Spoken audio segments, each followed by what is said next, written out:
Ufa! O Santos finalmente venceu no Campeonato Brasileiro. Na terceira rodada, a equipe conquistou sua primeira vitória na competição, em um sábado muito chuvoso, em um sábado em que a torcida apoiou e compareceu a Vila Belmiro. A equipe de Odair Hellmann venceu o América Mineiro por 3-2. Os gols foram feitos pelos atacantes Mendonça e Marcos Leonardo e pelo zagueiro Eduardo Bauerman. Tá? O resultado deixa o Santos com 4 pontos, ainda tudo muito embolado. A gente vai ter a conclusão da rodada no domingo, né? Mas foi uma vitória muito mais na base da vontade, da garra, do que na técnica, na tática ou de qualquer organização da equipe de Odair Helma. É um Santos que ainda se mostra muito desorganizado em várias fases do campo.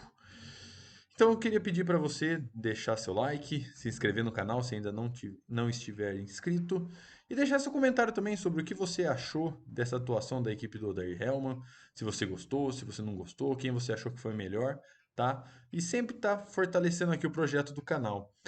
O Santos venceu o América Mineiro por 3-2 e, dado qual é a realidade do Santos no momento, foi um bom resultado, é um excelente resultado. Não dá para perder pontos para o América Mineiro, uma equipe que só apanhou de todo mundo até agora, né? E apanhou de 3-0 do Fluminense, apanhou de 3-0 do São Paulo e agora de 3-2 do Santos. Então, pelo cenário que está se desenhando, o América nesse primeiro momento vai lutar realmente para escapar ali das últimas posições, mesmo tendo um time que até certo ponto é organizado, um time muito bem treinado pelo Mancini, mas que comete muitas falhas defensivas e tem muita dificuldade de criar lá na frente. A criação é um problema também do Santos do Odair Helma. O Santos tem muita dificuldade para criar, o Santos tem muita dificuldade na fase ofensiva. E por que que isso acontece?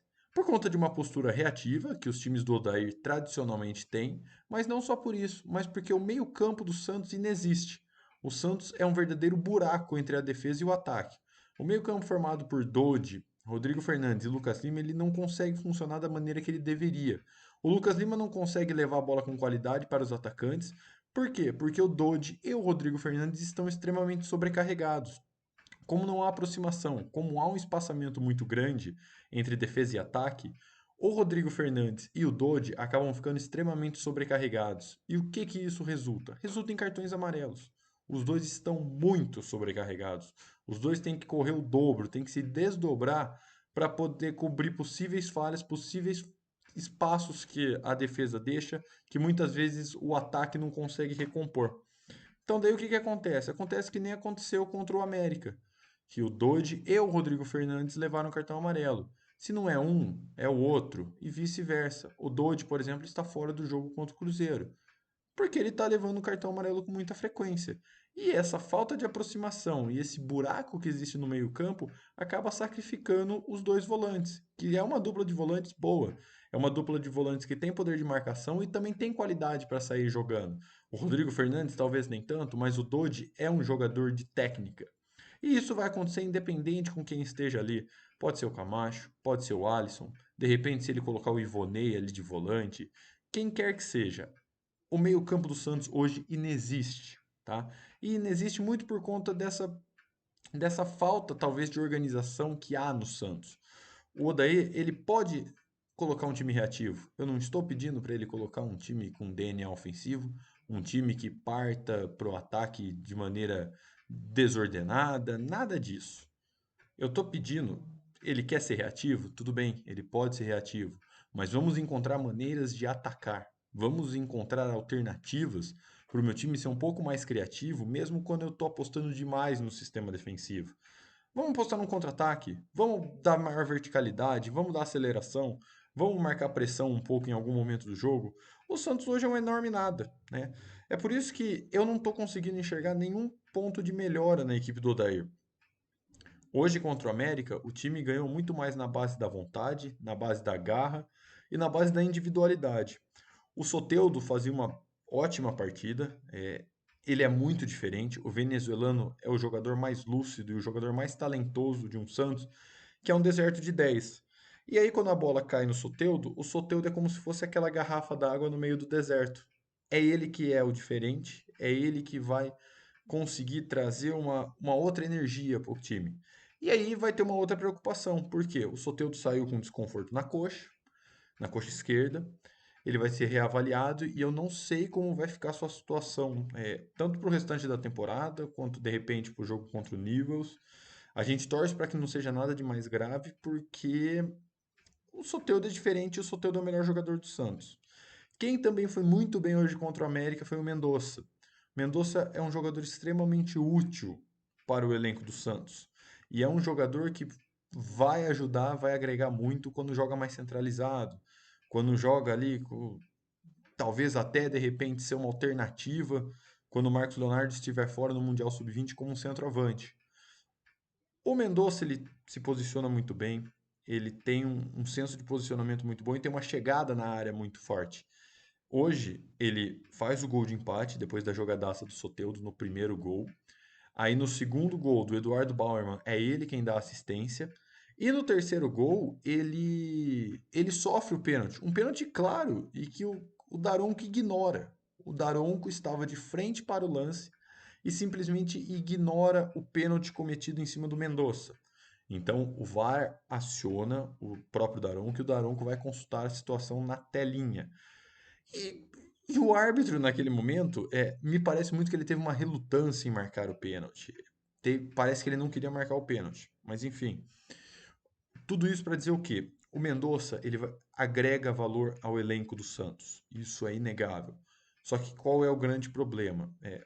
Os holofotes que depositaram no Mendonça e em sua contratação. O presidente Andrés Rueda tinha dito que iria trazer reforços de peso. E ele traz o Mendonça. O Mendonça então chega com um status de reforço de peso e com um salário que é muito alto para a qualidade técnica que ele possui. É um salário assim, até certo ponto exagerado. Então, o Mendonça, ele pode ser muito útil ao elenco, mas criaram uma expectativa nele que ele não vai conseguir entregar como jogador. Ele não é um jogador para ter um salário tão alto quanto ele tem, e ele também não é um reforço de peso. Ele é um operário e que, se tiver muita vontade e se souber entregar igual ele entregou contra o América Mineiro, ele vai ajudar e muito o Santos. Vai ajudar e vai ajudar mesmo, tá?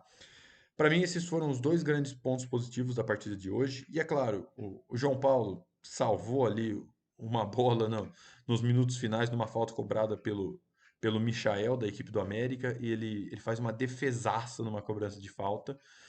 E para ressaltar justamente esse ponto, que o Santos venceu a partida na base da vontade, na base da garra, sem ter qualquer tática ou sem ter uma organização dentro de campo. E talvez isso não seja o suficiente contra outras equipes do campeonato, contra outras equipes mais qualificadas tecnicamente. É por isso que eu estou pedindo um pouquinho de organização para o Odair Helman. É como eu tinha falado, não precisa ser um técnico reativo, aliás, não precisa ser um técnico extremamente ofensivo, não precisa ter um toque de bola envolvente, nada disso. Eu defendo muito que não existe uma única forma de se jogar futebol, igual muitos tentam criminalizar quem não é ofensivo, quem não troca passes, e a gente vive isso em alguns momentos. Eu estou pedindo para que o Odair encontre alternativas dentro desse modelo de jogo dele, que é muito reativo e que não oferece perigo ao adversário. E pelo contrário, toma sustos dos adversários. Eu critico muito quem diz que o Odair melhorou os aspectos defensivos do Santos. Eu não sei, eu não consigo cravar isso, porque para mim o Santos não foi exigido o suficiente para a gente chegar a essa conclusão.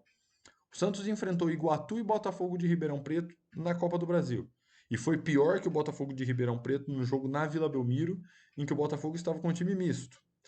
O Santos enfrentou Blooming, que era o penúltimo colocado do Campeonato Boliviano na Copa Sul-Americana, e só estava em penúltimo porque o Jorge Wilstermann tinha sofrido uma punição e tinha perdido pontos. Não é um time com vocação ofensiva para oferecer perigo ao João Paulo. Enfrentou o Audax Italiano, o vice-lanterna do campeonato chileno. Também não ofereceu qualquer perigo. E aí você entra no Campeonato Brasileiro. Pegou o Grêmio. O Grêmio, sim, tem um ataque considerável ali. Com Soares, com Vina, com o Bitelo, outras peças. Perdeu, levou gol. Aí enfrenta o Galo. Não perdeu assim, talvez por sorte, talvez por boa atuação do João Paulo, que também garantiu com boas defesas naquele resultado. E agora pegou o América e sofreu 2 gols. Sofreu 2 gols, o segundo com uma desatenção assustadora do Natan. O Natan, ele sabe jogar futebol, né? Ele não é um pereba, ele não é um bagre, como muitas vezes as pessoas tentam rotular. Mas ele é extremamente displicente, ele não tem comprometimento, principalmente em relação à marcação. Então, assim, o Santos precisa ter um mínimo de organização e o Santos precisa ter uma válvula de escape que não seja esse esquema 100% reativo de abaixar todas as linhas, ficar todo mundo lá atrás e não ter criatividade nenhuma, deixando o Marcos Leonardo isolado lá na frente e sem conseguir criar jogadas. A gente vê como um técnico e um time organizado fazem toda a diferença e podem potencializar até mesmo elencos medianos. O elenco do Cruzeiro não é melhor que o do Santos. O elenco do Santos é bem melhor que o do Cruzeiro. E o trabalho do Pepa, que chegou recentemente, o técnico português, já está podendo ser visto. O Cruzeiro ganhou de 3-0 do Bragantino, fora de casa e jogando com autoridade. O Cruzeiro vinha também de vitória contra o Grêmio. Já dá para a gente ver nuances ali, já dá para a gente visualizar um melhor trabalho graças ao Pepa. E é isso que eu estou pedindo para o Dair. Eu estou pedindo um time minimamente organizado. E me preocupa muito porque não vai ser sempre que o Santos vai poder ganhar com base na vontade. A vontade, ela serve para alguns jogos nos pontos corridos e ela serve muito para campeonatos em mata-mata. Mas a longo prazo não vai rolar. E essa é a minha preocupação, tá? Então, eu gostaria de agradecer de novo pela audiência do vídeo e deixar seu comentário sobre o que você está achando do trabalho de Odair Hellmann e desse Santos da atual temporada. Eu sou Luiz Felipe Longo. Um grande abraço.